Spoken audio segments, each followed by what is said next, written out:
Hi and welcome to Happy Kitty Kitchen. It's been a while, but we are back with a quick and delicious beef and broccoli stir fry. I don't know about you guys, but we love Asian cuisine. We love all cuisines, but yeah, we love Asian cuisines as well, and we prefer to make them at home than to order it out because for some reason the takeouts always seem either too oily or too bland or just simply not quite how we like it. As usual, detailed ingredients are in the description box and at the end of the video for you to screen capture and save as well. I must mention that we are using Gochujang paste in this recipe, which is a Korean fermented red chili paste, so if you don't have that, don't worry, we're writing down a substitute in our ingredients list.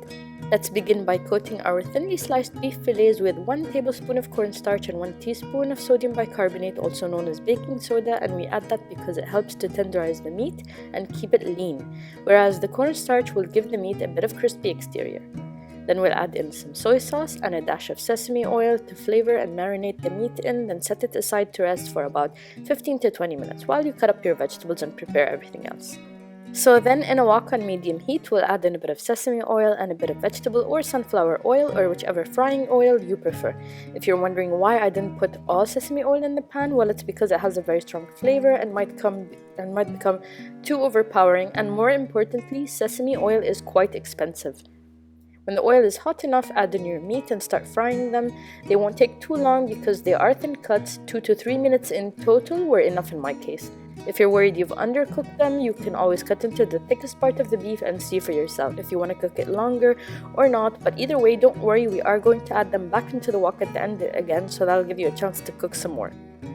We'll remove some of the excess oil and save it in a jar for another use on another day, then throw in our broccoli florets into the wok, season them with white pepper powder and let them cook a bit before adding in minced onions. You can skip this step and just season with onion powder, but in stir fries it's always best to use the raw ingredient in my opinion.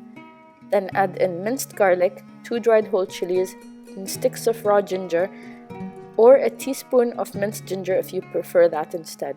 Now, don't laugh at me, but halfway through I decided to cut open my dried chilies so I can get the seeds out and pack in more spiciness into my dish because it didn't smell spicy enough for me.